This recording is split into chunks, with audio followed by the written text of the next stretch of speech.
Lors du dîner du dimanche, papa a dit à 23 membres de la famille, elle ne vaut rien. Sa sœur a épousé le fils d'un sénateur. Nous ne pouvons pas la voir au mariage. Je suis parti discrètement. Au dîner de répétition, le père du marié a demandé, où est la docteure Émilie Dubois? Je dois la remercier, elle a sauvé la vie de mon petit-fils. Papa est devenu blême. Le dîner du dimanche a commencé comme tous les autres, avec mon père faisant l'éloge de ma sœur, Sophie, pendant que j'étais assise à l'autre bout de la table, pratiquement invisible. C'était le 15 mars 2024. 15h47. Je me souviens de l'heure exacte parce que je regardais mon téléphone, espérant une excuse pour partir plus tôt. J'aurais dû faire confiance à cet instinct. Toute ma famille élargie s'était réunie chez mes parents à Versailles, tous les 23. Tantes, oncles, cousins, grands-parents. La salle à manger était bondée, l'air était lourd de l'odeur du rôti de ma mère et du son des conversations qui se chevauchaient. Sophie était assise à la droite de mon père, sa bague de fiançailles attrapant la lumière à chaque mouvement. Un énorme diamant de 3 carats que son fiancé, Marc Fournier, lui avait offert il y a 6 mois. Marc Fournier, dont le père n'était autre que le sénateur Richard Fournier de Paris. Mon père n'avait pas cessé d'en parler depuis les fiançailles. Sophie va se marier dans l'une des familles les plus en vue du pays, annonça-t-il pour probablement la 15e fois de l'après-midi, sa voix s'élevant au-dessus de toutes les autres conversations. Le sénateur Fournier lui-même sera au mariage. Pouvez-vous imaginer? Un sénateur de la République à notre mariage familial. Ma mère rayonnait. Nous sommes si fiers de toi, ma chérie. Sophie sourit gracieusement, jouant avec sa bague. Marc est merveilleux. Toute sa famille est merveilleuse. Je me suis concentré sur mon assiette, coupant mon rôti en morceaux de plus en plus petits. C'était mon rôle lors des réunions de famille, être silencieuse, me faire petite, ne pas attirer l'attention. Le mariage aura lieu au domaine des Fourniers, continua mon père. 300 invités. Un ministre pourrait même être présent. Ma cousine Juliette se pencha en avant. C'est incroyable, Sophie. Tu dois être si excitée. Je le suis, dit Sophie. Puis elle me jeta un regard, juste une seconde. Quelque chose vacilla dans ses yeux, de la pitié, peut-être, ou de la supériorité. Ce sera un événement très exclusif. Seules certaines personnes sont invitées. Ma tante Léa rit. Eh bien, bien sûr. On ne peut pas inviter n'importe qui au domaine d'un sénateur. C'est à ce moment-là que mon père posa sa fourchette. Le bruit du métal heurtant la porcelaine fit lever les yeux à plusieurs personnes. En fait, dit-il, sa voix prenant ce ton sérieux que j'avais appris à redouter, nous devons discuter de quelque chose. La pièce devint silencieuse. 23 paires d'yeux se tournèrent vers le chef de table. Mon père me regarda droit dans les yeux. Émilie, ce mariage est extrêmement important. Les Fourniers sont bien, ils ne sont pas comme nous. Ce sont des gens sophistiqués, influents, qui comptent. Mon estomac se serra. Je savais où cela menait. Ce que ton père essaie de dire, intervint ma mère, sa voix douce mais ferme, c'est que nous devons faire la bonne impression. L'avenir de Sophie en dépend. Et franchement, dit mon père en se penchant en arrière sur sa chaise, tu ne serais pas à ta place. Les mots restèrent suspendus dans l'air. Personne ne parla. Personne ne bougea. Je sentis mon visage s'empourprer. Pardon? Tu loues toujours ce minuscule appartement à Belleville, dit mon père, d'un ton neutre, comme s'il discutait de la météo. Tu conduis une Peugeot de 10 ans. Tu travailles à qu'est-ce que tu fais déjà? Un quelconque travail à l'hôpital. Je suis médecin, dis-je doucement. C'est ça, fit-il d'un geste dédaigneux de la main, mais pas une qui a réussi. Pas comme le fils du docteur Pelletier, qui a son propre cabinet dans le 8e arrondissement. Tu ne fais que travailler, tu t'en sors. Sophie s'agita mal à l'aise sur son siège. Papa, non, elle doit entendre ça, l'interrompit-il. Émilie, ta sœur épouse un membre de la haute société française. Comprends-tu ce que cela signifie? Le sénateur Fournier connaît le président. Il dîne avec des PDG du CAC 40. Son cercle social comprend des gens que tu vois à la télévision. Et tu penses que je te ferai honte, dis-je, ma voix à peine plus qu'un murmure. Pas intentionnellement, dit rapidement ma mère. Mais ma chérie, tu dois comprendre. Ces gens vont tout évaluer, comment nous nous habillons, comment nous parlons, ce que nous faisons dans la vie. Ils jugeront si Sophie vient du bon type de famille. Mon père hocha la tête. Ta sœur a travaillé toute sa vie pour cette opportunité. Elle a fait HEC Paris. Elle travaille dans une grande agence de marketing. Elle est cultivée, sophistiquée, elle a réussi. Elle est tout ce que les fourniers attendent d'une belle fille. L'implication était claire, je n'étais rien de tout cela. Mon oncle Thomas se racla la gorge. Henri, ça me semble un peu dur. C'est la réalité, Thomas, claqua mon père. C'est la seule chance de Sophie d'avoir une vie importante. Je ne laisserai personne compromettre ça. Pas même la famille. Il se tourna de nouveau vers moi. Tu comprends, n'est-ce pas, Émilie? Ce n'est pas personnel.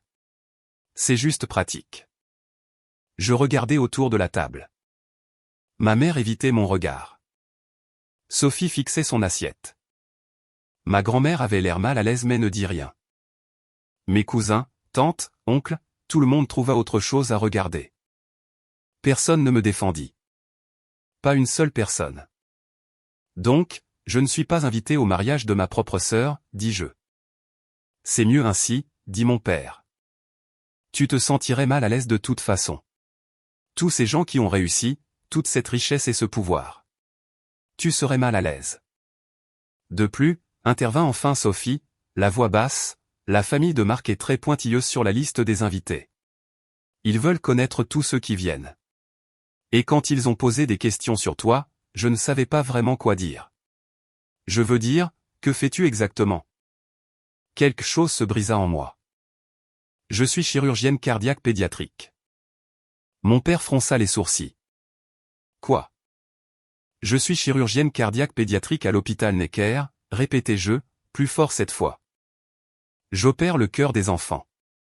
Je sauve des vies. C'est ce que je fais. Oh, n'exagère pas, dit ma mère en riant nerveusement. Tu es médecin, oui, mais, je suis la chef du service de chirurgie cardiaque pédiatrique, dis-je, ma voix maintenant ferme. J'ai réalisé plus de 2400 opérations réussies. Je suis publié dans The Lancet. Je donne des conférences à la Sorbonne. Je gagne 721 000 € par an. La pièce était plongée dans un silence de mort. Mon père me dévisageait. C'est impossible. Pourquoi mentirais-je? Parce que tu n'as jamais mentionné tout ça, dit Sophie, la voix s'élevant. Tu dis toujours que tu travailles dans un hôpital quand on te le demande. Tu n'as jamais dit que tu étais une grande chirurgienne importante. Vous n'avez jamais demandé, dis-je simplement. Vous m'avez demandé ce que je faisais et je vous ai dit que je travaillais dans un hôpital, ce qui est vrai. Vous avez supposé le reste.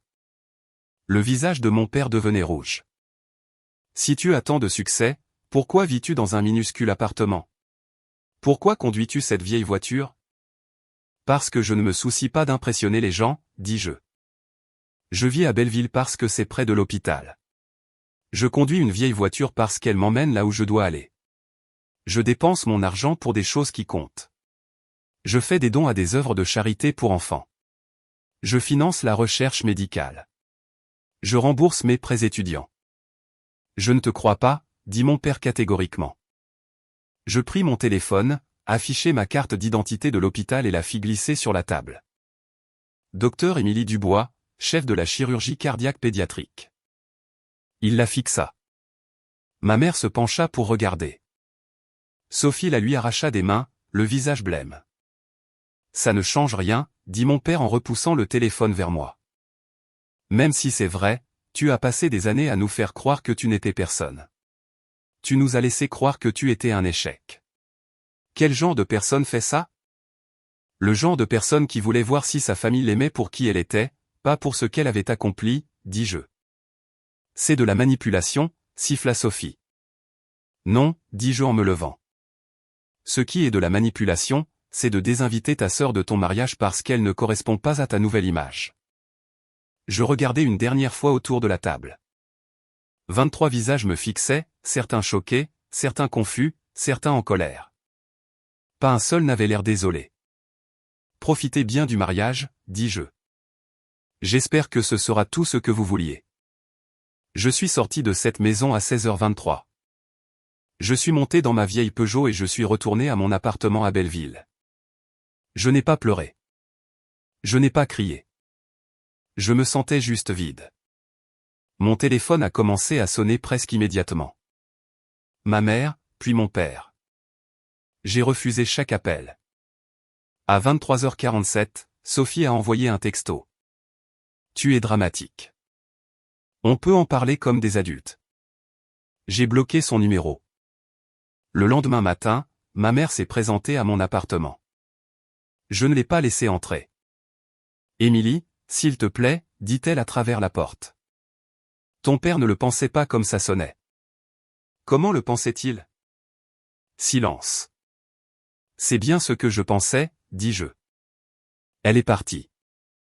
Pendant les 3 mois suivants, ma famille a essayé diverses approches. Mon père a envoyé un courriel expliquant qu'il veillait aux meilleurs intérêts de Sophie. Ma mère a laissé des messages vocaux disant que je lui brisais le cœur. Sophie a envoyé un long texto sur la façon dont je ruinais le moment le plus heureux de sa vie. J'ai tout supprimé. Au travail, je me suis plongé dans mes cas. Il y a quelque chose de clarifiant à opérer le cœur d'un enfant de 3 ans. Ça met les drames familiaux en perspective. Chaque opération réussie, chaque enfant qui rentrait à la maison en bonne santé, me rappelait ce qui comptait vraiment. Mes collègues savaient que quelque chose n'allait pas, mais je n'ai pas donné de détails. La docteure Patricia Guillaume, ma mentor et l'ancienne chef avant moi, m'a coincé un jour dans le salon des chirurgiens. Tu travailles trop, dit-elle. Je vais bien. Émilie. Elle s'assit en face de moi. Je te connais depuis 12 ans. Tu ne vas pas bien. Je lui ai tout raconté. Elle a écouté sans m'interrompre, son visage devenant plus sérieux à chaque détail. Quand j'ai eu fini, elle est restée silencieuse un long moment. Je suis désolée, a-t-elle finalement dit. C'est inadmissible. C'est comme ça. Non, dit-elle fermement. Ça ne l'est pas. Ta famille ne te mérite pas, Émilie. Tu es l'une des meilleures chirurgiennes avec qui j'ai jamais travaillé. Tu as sauvé plus d'enfants que la plupart des médecins ne le feront dans toute leur carrière. Tu es brillante, compatissante, dévouée. S'ils ne peuvent pas voir ça, ils sont aveugles. Ils voient ce qu'ils veulent voir. Alors laisse-les voir la vérité. Elle fit une pause. Le mariage de Sophie est dans 2 semaines, n'est-ce pas? Je n'y vais pas. Je ne suggère pas que tu le devrais. La docteure Guillaume sourit légèrement. Mais tu sais à quel point la communauté médicale est petite à Paris. Les nouvelles vont vite. Si quelqu'un mentionnait ton travail aux bonnes personnes, je secouais la tête. Je n'essaie pas de les embarrasser. Je ne parle pas d'embarras, dit-elle. Je parle de vérité. Tu as caché ta lumière trop longtemps, Émilie. Il est peut-être temps de la laisser briller. Je n'ai pas répondu, mais ces mots me sont restés. Le mariage était prévu pour le samedi 8 juin, au domaine de la famille Fournier à Rambouillet. Je le savais parce que ma mère m'avait envoyé 17 courriels à ce sujet avant que je ne bloque aussi son adresse. J'ai fait une double garde ce jour-là, réalisant 2 opérations complexes, une fillette de 4 ans avec une communication interventriculaire et un garçon de 7 ans avec une tétralogie de Fallot. Les 2 réussis, les 2 enfants stables et en convalescence. Je suis rentré à la maison à 20h30, épuisé mais satisfaite. J'ai commandé à emporter, j'ai mis des vêtements confortables et je me suis installé pour regarder un documentaire. Mon téléphone a sonné à 21h15. Numéro inconnu. J'ai failli ne pas répondre. Allô? Docteur Dubois. Une voix de femme, professionnelle et nette. Oui. C'est Catherine Fournier. Je suis la femme du sénateur Fournier et la mère de Marc. Je me suis redressé. Madame Fournier, comment avez-vous eu ce numéro? Votre hôpital m'a donné votre numéro de service et ils m'ont transféré. Je m'excuse de vous appeler si tard, mais c'est urgent. Elle fit une pause. Docteur Dubois, j'ai besoin de votre aide. Quelqu'un est blessé? Mon petit-fils, le garçon de mon fils Jonathan, Charlie. Il a 3 ans. Il s'est effondré cet après-midi pendant le dîner de répétition. Nous l'avons transporté d'urgence à l'hôpital de Rambouillet. Ils l'ont stabilisé, mais les médecins ici disent qu'il a besoin d'une opération immédiate. Une malformation cardiaque congénitale complexe qu'il n'avait pas détectée plus tôt. Mon esprit passa immédiatement en mode médecin. Quel est son diagnostic? Transposition des grands vaisseaux avec une communication interventriculaire. Le cardiologue ici dit que c'est compliqué par, elle fit une pause, lisant clairement des notes, une anatomie anormale des artères coronaires. Docteur Dubois, ils ont dit qu'il avait besoin du meilleur chirurgien cardiaque pédiatrique de la région. Quand j'ai appelé l'hôpital Necker, ils ont dit que c'était vous. Où est-il maintenant? Toujours à l'hôpital de Rambouillet, mais nous pouvons le faire transporter à Necker dans l'heure si vous pouvez opérer. Docteur Dubois, s'il vous plaît. C'est mon petit-fils. Il a 3 ans. Les médecins ici ne pensent pas pouvoir gérer cette opération. Je fermais les yeux. Un enfant de 3 ans avec une TGV et une CIV avec des complications coronariennes. C'était exactement le type de cas dans lequel je me spécialisais, complexe, à haut risque, nécessitant une précision extrême. Je vous retrouve à Necker, dis-je. Faites-le transporter immédiatement. Dites-leur d'appeler à l'avance et de demander mon équipe. Je serai là dans 45 minutes. Merci, souffla TL. Merci beaucoup, docteur Dubois. J'ai raccroché et j'ai immédiatement appelé mon équipe chirurgicale. Puis j'ai enfilé des vêtements, attrapé mes clés et je me suis précipité à l'hôpital. Charlie Fournier est arrivé à Necker à 22h38. J'étais déjà en tenue de bloc et j'examinais ses scanners. L'anatomie coronaire était pire que je ne le pensais. Les 2 artères provenaient du mauvais sinus, ce qui compliquerait considérablement l'opération de switch artériel. Mais c'était faisable. Difficile, mais faisable. Catherine Fournier m'a rencontré devant la zone de préparation chirurgicale. C'était une femme élégante dans la soixantaine, portant ce qui était clairement une robe coûteuse du dîner de répétition. Son maquillage était maculé de larmes. Docteur Dubois, je ne peux pas assez vous remercier, elle s'arrêta au milieu de sa phrase, me fixant. Je suis désolé. Vous me semblez familière. Nous nous sommes déjà rencontrés? Je ne pense pas, dis-je. Elle secoua la tête. J'aurais juré bon, peu importe. S'il vous plaît, parlez-moi de mon petit-fils. J'ai expliqué l'opération, les risques, la convalescence attendue. Elle a écouté attentivement, posant des questions intelligentes. C'était une femme habituée à prendre des décisions importantes. Combien de temps cela prendra-t-il, demanda-t-elle. 4 à 6 heures. C'est un travail délicat. Mais vous pouvez le faire. Ce n'était pas une question, mais je répondis quand même. J'ai fait cette opération 127 fois. Je n'ai encore jamais perdu de patient. Elle me serra la main. Alors, je vous fais entièrement confiance. L'opération a commencé à 23h42. Mon équipe était phénoménale, le docteur Rachid Benali à l'anesthésie, la docteure Amandine Lefebvre en assistance, l'infirmière Marguerite Perrin dirigeant le bloc opératoire comme une machine bien huilée.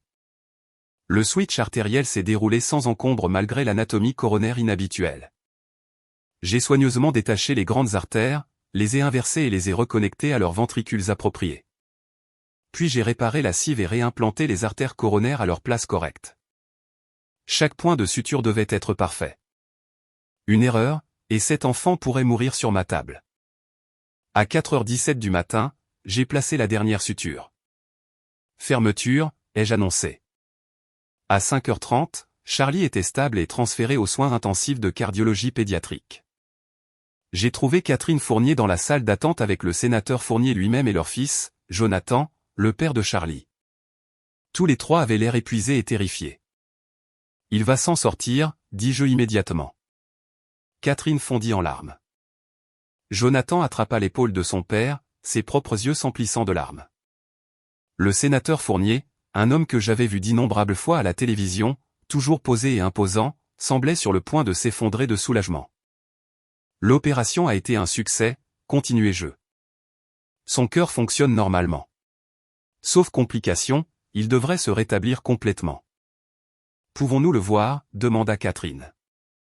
Bientôt. Il est encore inconscient, mais vous pouvez vous asseoir avec lui en soins intensifs. Une infirmière vous y conduira. Docteur Dubois, dit le sénateur Fournier, la voix rauque d'émotion, vous avez sauvé la vie de mon petit-fils. Je ne sais pas comment vous remercier. Aucun remerciement n'est nécessaire, monsieur le sénateur. C'est mon travail. Non, dit-il fermement. C'était plus qu'un travail. Vous avez laissé tout ce que vous faisiez un samedi soir, êtes venu pendant votre jour de congé et avez passé 6 heures à sauver un enfant que vous n'aviez jamais rencontré.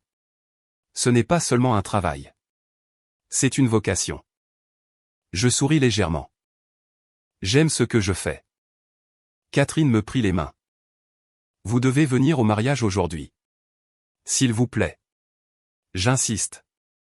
Je me figeai. Le mariage. Mon fils Marc se marie cet après-midi à notre domaine, dit-elle. C'est le moins que nous puissions faire après ce que vous avez fait pour nous. S'il vous plaît, dites que vous viendrez. Je serais honoré de vous avoir là. Je ne pense vraiment pas, s'il vous plaît, ajouta le sénateur Fournier. Cela signifierait beaucoup pour nous. J'ai pensé à dire non. J'ai pensé à rentrer chez moi, à dormir, à oublier tout ce qui s'était passé. Mais quelque chose en moi, quelque chose de fatigué de se cacher, fatigué d'être invisible, fatigué d'être traité de nul, a dit oui. À quelle heure, ai-je demandé. La cérémonie est à 16 heures, mais il y a un brunch de répétition à midi que nous avons dû reporter à cause de Charlie. Nous le faisons ce matin à la place. À 10 heures. Vous êtes la bienvenue aux deux, bien sûr. J'essaierai de venir, dis-je. Je suis rentré chez moi, j'ai pris une douche et j'ai enfilé la seule belle robe que je possédais, une simple robe fourreau bleu marine que j'avais achetée pour des conférences médicales. Pas sophistiquée, mais appropriée. Je me suis maquillé avec soin, j'ai attaché mes cheveux en un chignon net et je suis allé à Rambouillet. Le domaine des Fourniers était exactement aussi impressionnant que je l'avais imaginé, un immense château sur des hectares de terrain parfaitement entretenu. Une tente blanche avait été dressée sur la pelouse pour la cérémonie, et je pouvais voir des ouvriers s'affairer pour les derniers préparatifs. Je suis arrivé au brunch de répétition à 10h47. Un voiturier a pris ma voiture. Un membre du personnel m'a dirigé vers la terrasse où le brunch était servi. Et là, assise à une longue table, se trouvait toute ma famille. Ma mère m'a vu la première. Sa bouche s'est ouverte. Mon père s'est tourné, suivant son regard, et est resté complètement immobile. Sophie, assise à côté de Marc Fournier, avait l'air d'avoir vu un fantôme. Émilie, murmura ma mère. Avant que je puisse répondre, Catherine Fournier s'est approchée avec le sénateur Fournier à ses côtés. Tout le monde, appela-t-elle, attirant l'attention de la cinquantaine d'invités. Je veux vous présenter quelqu'un de très spécial. Voici la docteure Émilie Dubois, la chirurgienne qui a sauvé la vie de notre petit-fils Charlie la nuit dernière. Toute la terrasse éclata en applaudissements. Je suis resté là, figé, tandis que Catherine me tirait vers la table. La docteure Dubois a réalisé une opération d'urgence à 2 heures du matin et a passé 6 heures à sauver Charlie. Il va se rétablir complètement, grâce à elle. Le sénateur Fournier leva son verre. À la docteure Dubois, l'une des meilleures chirurgiennes du pays et un être humain remarquable. À la docteure Dubois, chanta tout le monde en chœur. Le visage de mon père était passé de blême à rouge vif. Ma mère avait l'air sur le point de s'évanouir. Sophie serrait le bras de Marc si fort que ses jointures étaient blanches.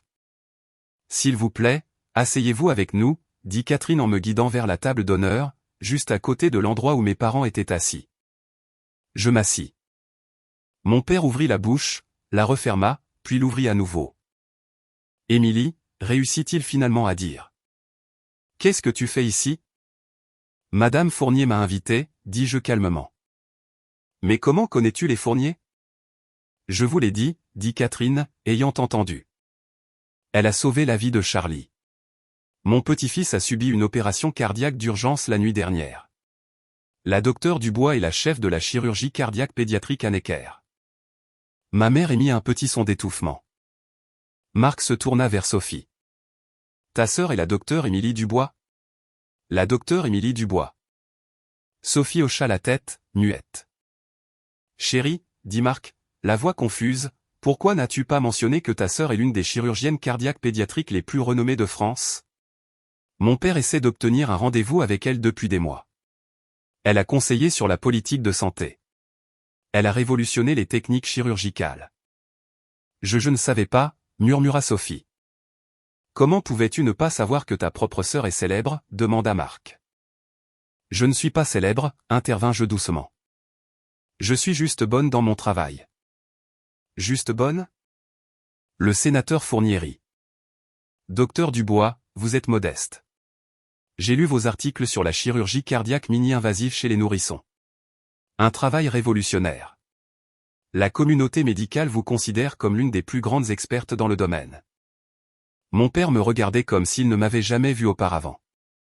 J'ai essayé de vous le dire, lui dis-je, au dîner il y a 3 mois. Vous ne m'avez pas cru. Tu as dit que tu étais chirurgienne, dit-il faiblement. Tu n'as pas dit que tu étais ça. Vous n'avez pas demandé. Jonathan Fournier, le père de Charlie, s'approcha alors avec son téléphone. Docteur Dubois, je viens d'envoyer une photo de vous à ma femme. Elle veut vous remercier personnellement quand elle se réveillera. Elle est restée avec Charlie toute la nuit. Ce n'est pas la peine, dis-je. Je suis juste contente qu'il aille bien. Charlie est en vie grâce à vous, dit Jonathan, la voix étranglée.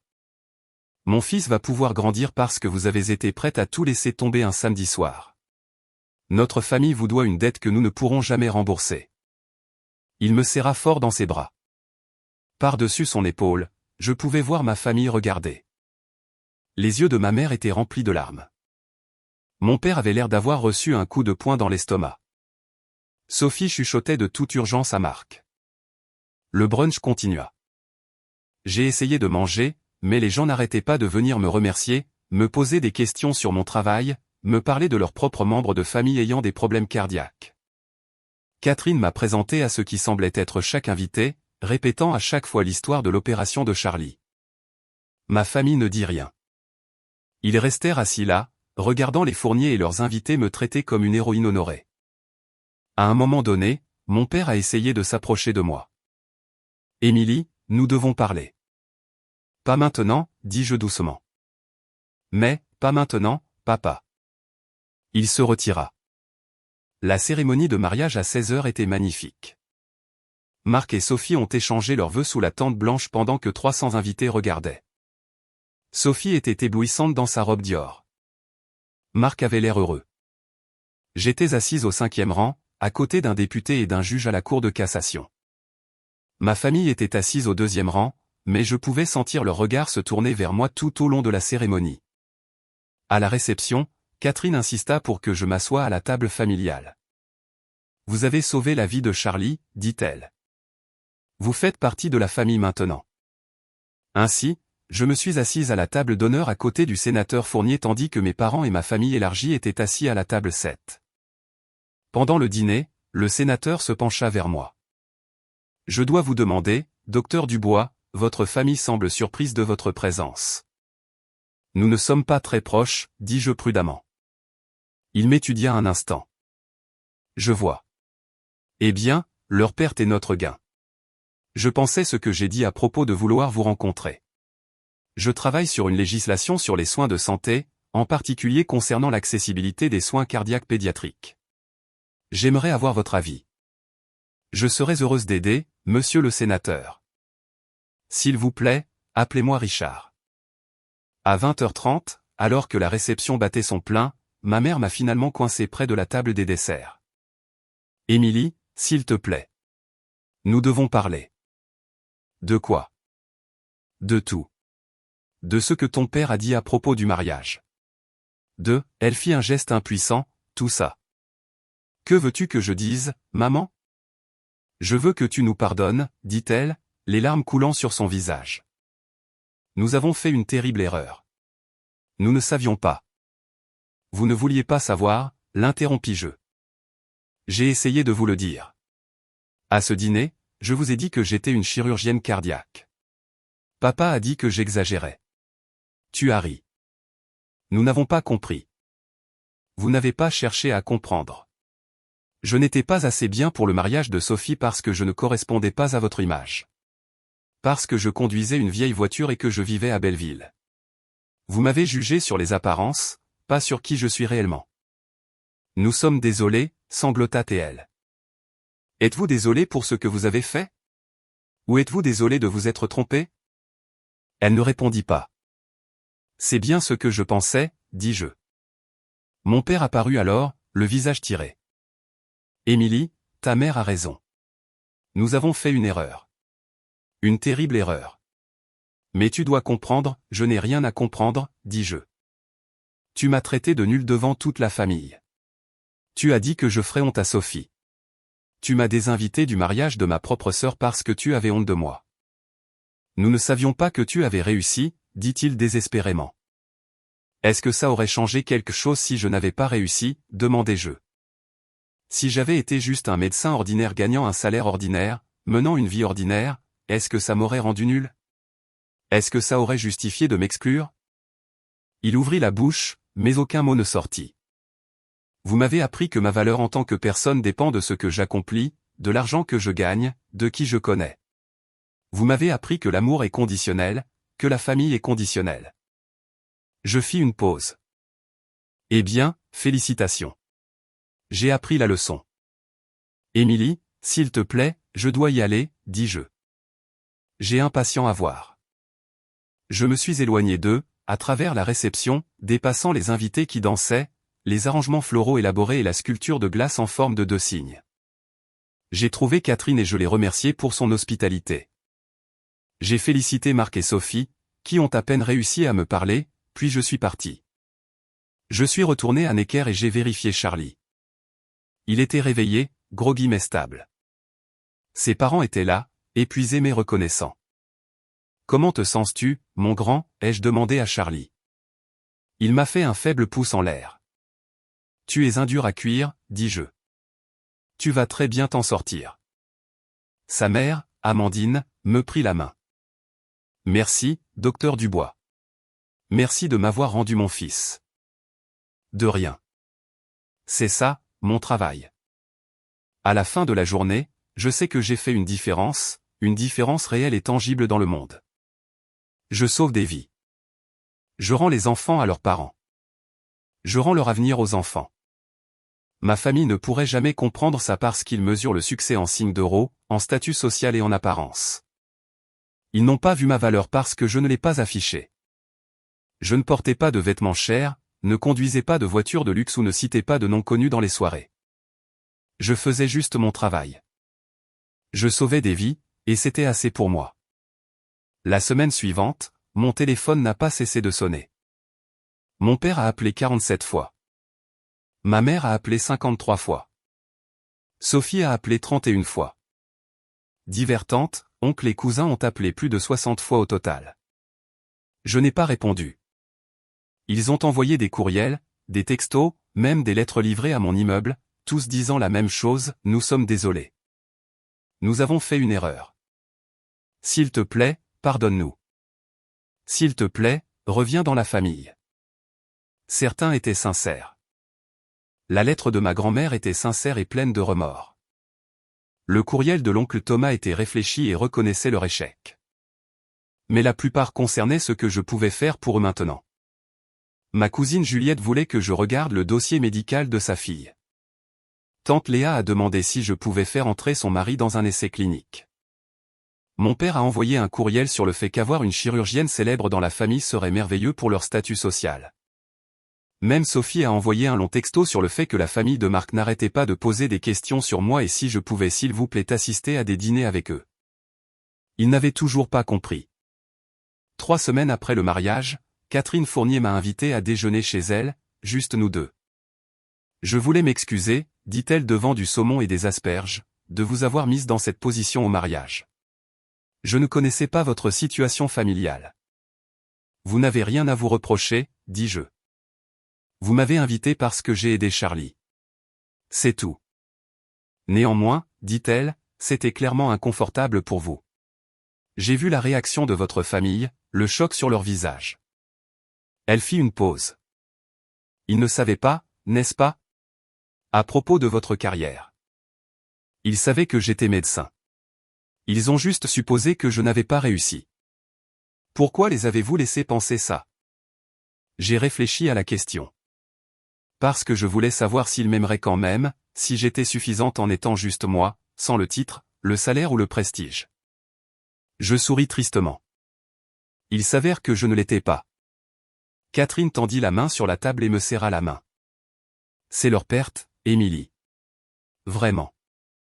Nous avons parlé pendant 2 heures de médecine, de famille, de la pression des attentes. Catherine était chaleureuse, intelligente, perspicace. Au moment de partir, j'avais l'impression de m'être fait une véritable amie. Cette amitié s'est développée au cours des mois suivants. Catherine m'a invité à des événements caritatifs, des dîners, des sorties culturelles. Elle m'a présenté à des gens qui sont devenus de véritables amis, des gens qui m'appréciaient pour qui j'étais, pas pour ce que je pouvais faire pour eux. Le sénateur Fournier m'a effectivement invité à le consulter sur sa législation en matière de santé. J'ai passé des heures à travailler avec son équipe politique, fournissant une expertise médicale sur l'accessibilité des soins cardiaques pédiatriques. Le travail était épanouissant et important. Charlie s'est magnifiquement rétabli.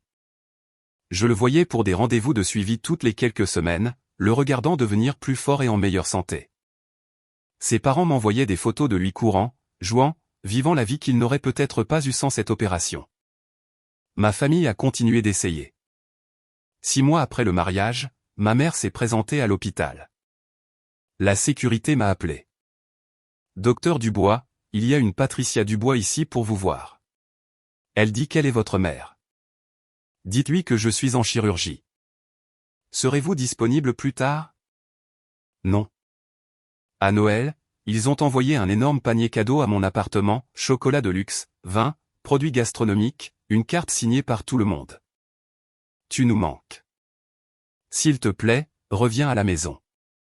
Je l'ai donné à un refuge pour sans-abri. Le jour de mon anniversaire en février, toute ma famille s'est présentée dans un restaurant où ils avaient découvert que j'avais fait une réservation avec des amis. Tous les 23, se pressant autour de notre table, faisant une scène. Surprise, cria ma mère. Nous voulions fêter ça avec toi. Mes amis semblaient mal à l'aise. Je me suis levé, j'ai posé de l'argent sur la table pour couvrir mon repas et j'ai dit, nous partons. Émilie, attends, commença mon père. Non, dis-je fermement. Je suis ici avec ma vraie famille. S'il vous plaît, partez. Nous sommes ta vraie famille, protesta Sophie. Je l'ai regardée, vraiment regardée. Elle avait perdu du poids. Ses yeux avaient des cernes. Elle avait l'air stressée et malheureuse malgré sa vie de conte de fées avec Marc. Vous êtes des gens auxquels je suis lié par le sang, dis-je. Mais vous n'êtes pas ma famille. La famille ne se traite pas de nulle. La famille ne s'exclut pas par honte. La famille ne mesure pas la valeur des autres à leur compte en banque ou à leur titre de poste. Nous nous sommes trompés, dit mon père. Nous le savons maintenant. Nous sommes désolés. Vous êtes désolé de vous être trompé, corrigez-je. Vous n'êtes pas désolé de la façon dont vous m'avez traité.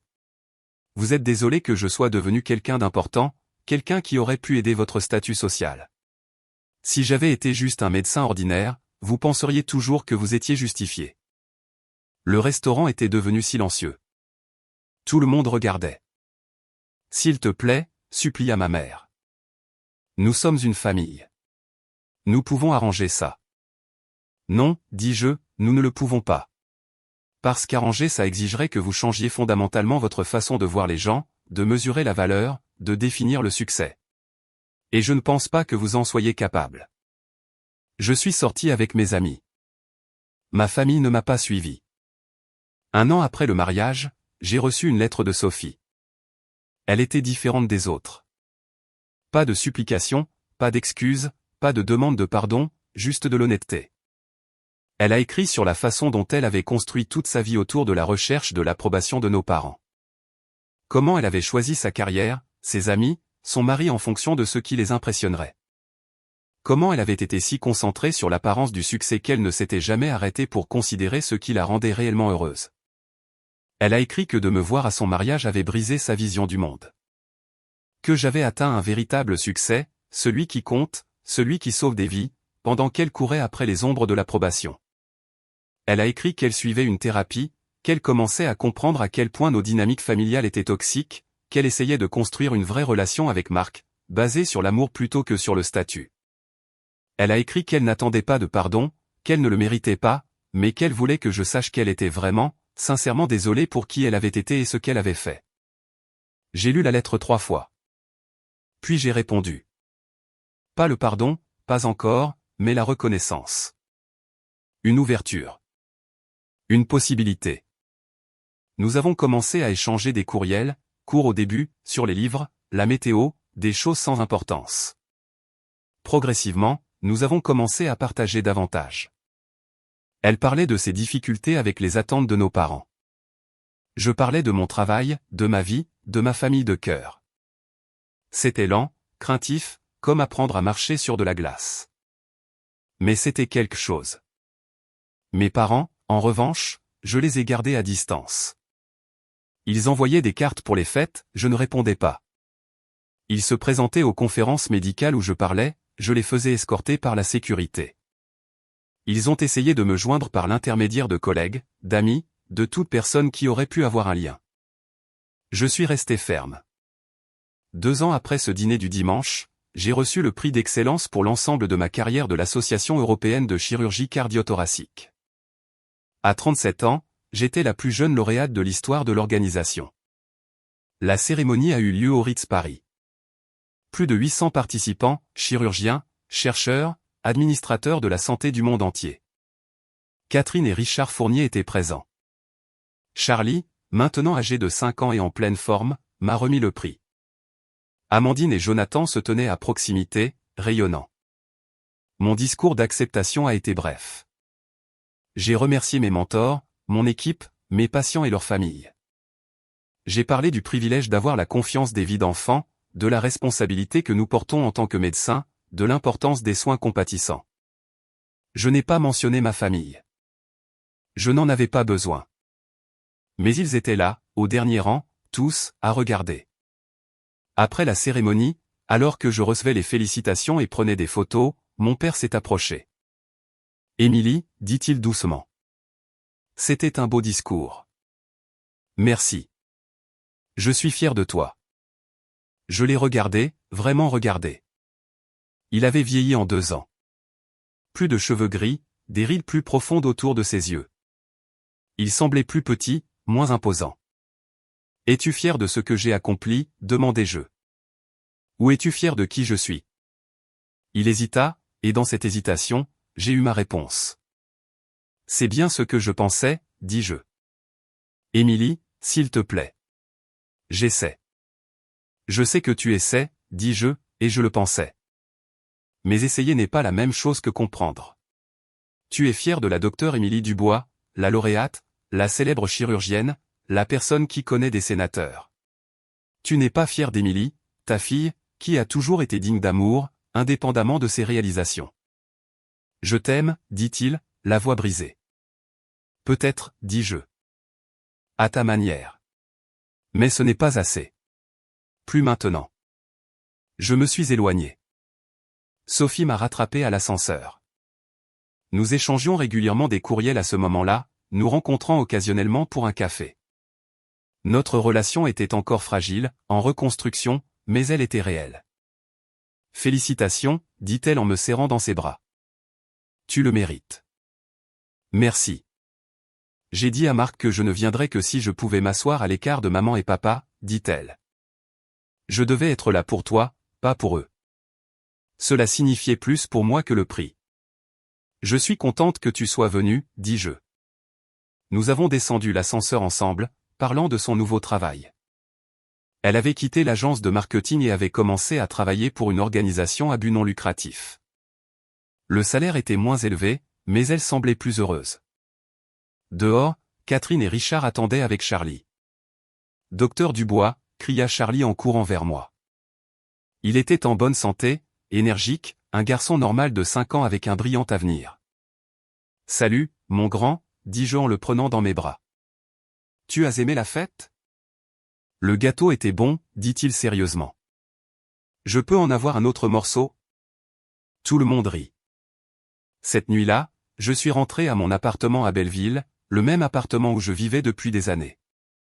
J'ai pensé à déménager, à prendre quelque chose de plus grand, de plus chic. Mais j'aimais cet endroit. C'était près de l'hôpital. C'était chez moi. J'ai mis des vêtements confortables, j'ai préparé du thé et je me suis assise près de la fenêtre, regardant la ville. Mon téléphone a vibré. Un texto de la docteure Guillaume. Félicitations, docteur Dubois. Bien mérité. À lundi pour ce cas d'hypoplasie du cœur gauche. Santé. Syndrome d'hypoplasie du cœur gauche. Une opération complexe en 3 étapes réalisée sur plusieurs années. La famille m'avait spécifiquement demandé.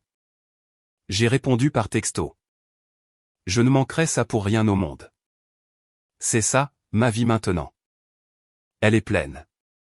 Pas de gens qui prétendent m'aimer pour ce que j'ai accompli, mais de gens qui m'apprécient pour qui je suis. Mes collègues, qui respectent mes compétences mais savent aussi que je pleure à chaudes larmes devant les films tristes. Mes amis, qui m'appellent à 2 heures du matin quand ils ont besoin de parler. Les familles de mes patients, qui me confient leurs trésors les plus précieux. Sophie, qui devient lentement une vraie sœur plutôt qu'une concurrente. Catherine, qui est devenue la figure maternelle dont j'avais toujours eu besoin. Charlie, qui me rappelle pourquoi je fais ce que je fais. C'est ma famille maintenant. La famille que j'ai choisie. La famille qui m'a choisi en retour. Quant à mes parents, ils essaient toujours. Des cartes pour les anniversaires, des invitations à dîner, des demandes pour discuter. Je ne les déteste pas. Je ne leur en veux même plus. J'ai simplement accepté qu'ils sont ce qu'ils sont, et je suis qui je suis. Et parfois, ces 2 choses ne coïncident pas. Peut-être qu'un jour nous reconstruirons quelque chose. Peut-être pas. Mais je suis en paix dans les 2 cas, parce que j'ai finalement appris la leçon qu'ils ont essayé de m'enseigner, mais pas de la manière dont ils l'entendaient. Ma valeur ne dépend pas de leur approbation. Elle ne l'a jamais fait. Je suis la docteure Émilie Dubois. Je sauve la vie des enfants. Je fais progresser la science.